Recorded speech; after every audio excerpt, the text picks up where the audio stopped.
Imagine finally taking a deep breath after holding it underwater for weeks. That is exactly what a relapse feels like. It washes over you like a warm wave, feeling incredibly good and relieving in that split second. But that profound relief is not healing. It is the trap snapping shut.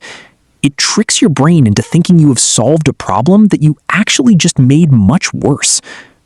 We all have bad habits, but drug addiction is an entirely different beast. It comes down to obsessive thoughts, the terrifying feeling that you cannot stop, and continued use even as it actively destroys your life.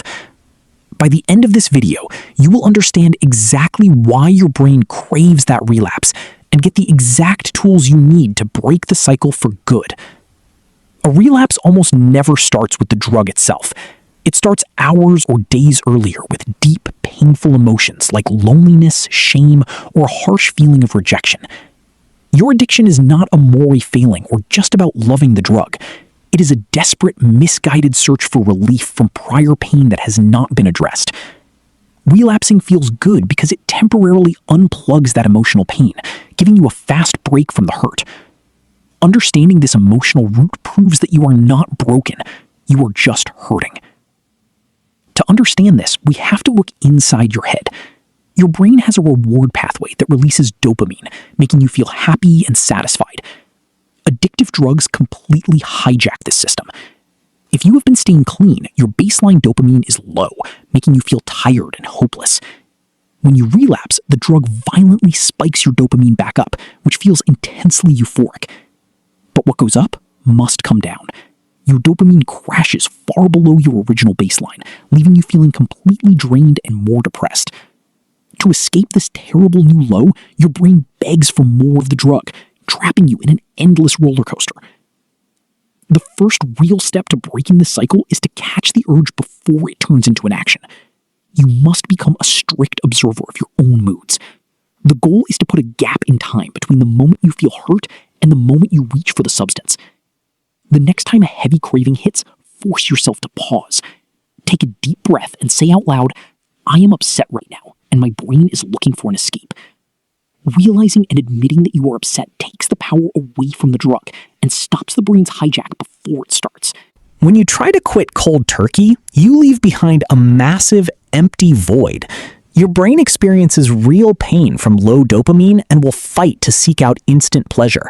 This is exactly why quitting without a backup plan almost always fails. You must find a healthy alternative source of dopamine that rises slowly and sustainably. You need a constructive outlet like intense exercise, martial arts, drawing, or creating music.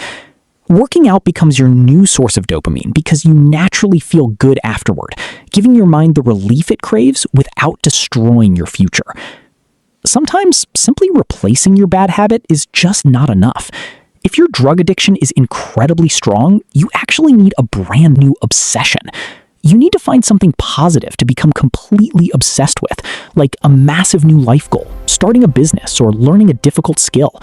When you dive deeply into this new passion, it takes up all of your free time and occupies vital mental space.